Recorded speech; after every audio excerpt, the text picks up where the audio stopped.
Today I'm going to show you my method for creating fun embellishment clusters for your scrapbook layouts. You can create these embellishments for a specific project or just make a variety of them to have on hand when you need them. This is a great stash buster activity because you're going to be able to use up some of those scrappy items you've been hoarding over the years. Not a hoarder?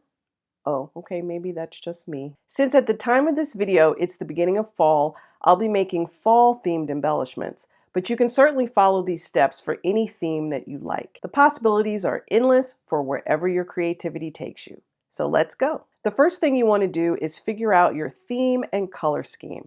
I'm making embellishments for fall projects, as I said, so theme images that come to my mind are leaves and pumpkins, hayrides, all that good fall stuff. And my color scheme is going to be golds, reds, browns, and tans. If you're creating embellishments to use with a particular paper packet, just use the same colors from the packet. That way, you keep everything coordinated. Before we go into Design Space, you need to think about the images that you're going to use in your embellishment clusters. You want to be strategic about the images that you select.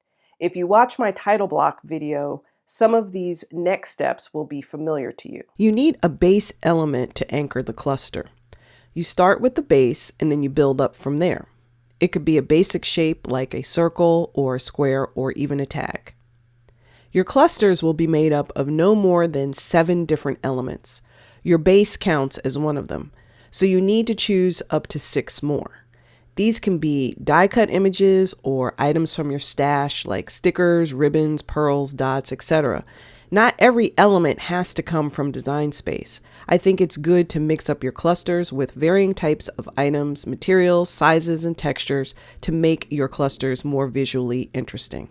Next, I think about how I want to cluster the images together. So I'm going to do a pumpkin patch. So I'll need a base, some pumpkins, maybe a sign, and a patch of grass. So these are the images that I'll be looking for within Cricut Design Space. Because Design Space has over 100,000 images, it's almost like doing a Google search. Just type in your search term and see what pops up. Browse and select images you like. I always select more than I need because once they're on the canvas and I start mixing and matching images, I naturally eliminate the ones I don't want. And if you can't find an image or element in Design Space, just remember you may have something in your stash, like a sticker for example, that you could substitute. Now that I've got some images, I start grouping them together. I think about my cluster strategy of selecting a base and then grouping elements in odd numbers. That's the 3s, the 5s, and the 7s. Another design trick to consider is the rule of thirds. The rule of thirds divides an image or design into even rows and columns like a tic-tac-toe grid. The 4 spots where the lines intersect are where you should try to position key or focal point elements because those are the areas that the eye is naturally drawn to. This isn't a hard and fast rule, but simply a guide to help you figure out how to assemble your design.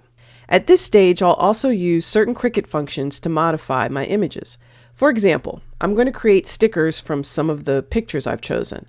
I'll apply the flatten function to the images to transform them into print then cut.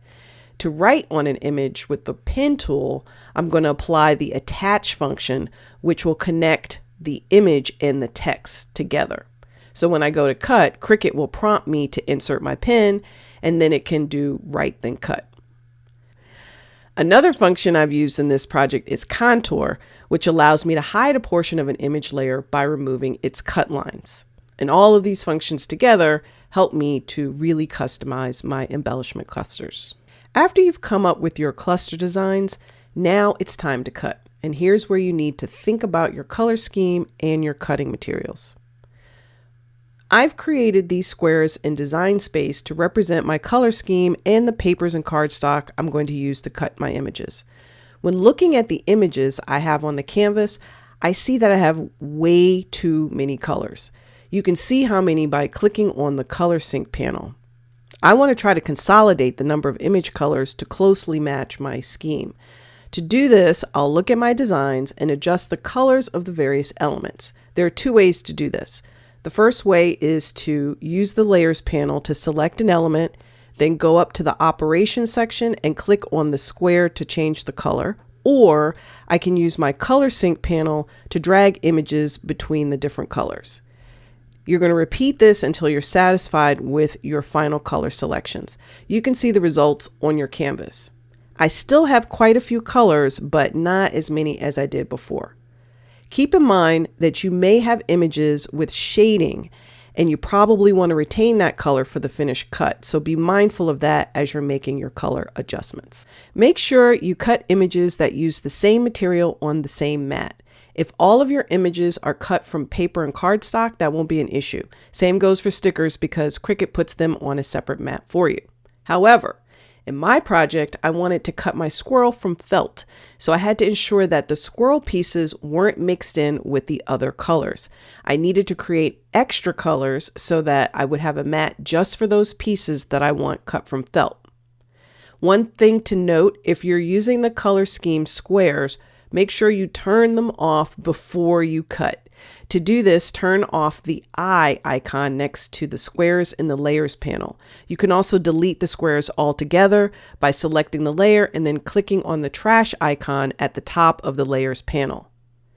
Next, I click Make It and check my mats in the project preview screen. I double check that I have the pieces I need in the right colors, and I move any elements around to make efficient use of my cutting materials before I continue.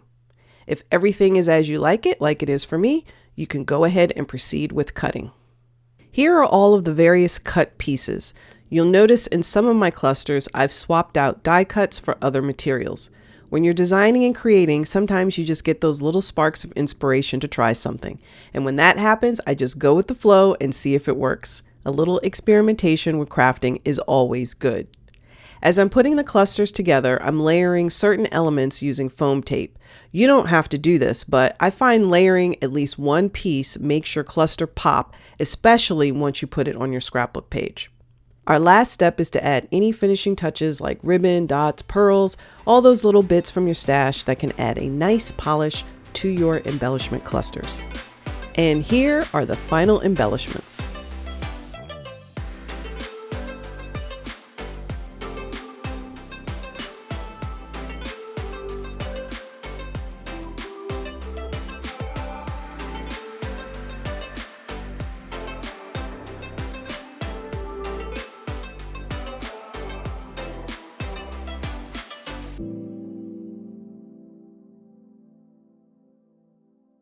And that's my process for creating Cricut scrapbook embellishments. If you'd like to create these embellishments for yourself, I'm sharing the link to a PDF with the instructions, the sample projects, the list of images, and a link to the project in Cricut Design Space in the description box below. You will need a Cricut Access account to access the file. Now, as you know, there are different Cricut Access levels, so you may not be able to see all of the images that I used, but that's okay because you can easily swap in what you want in the template and customize the designs as you like. Finally, I'm pinning a link to my title block builder video, which shows you how to create interesting titles for your scrapbook pages, and it uses some of the same techniques that I outlined here.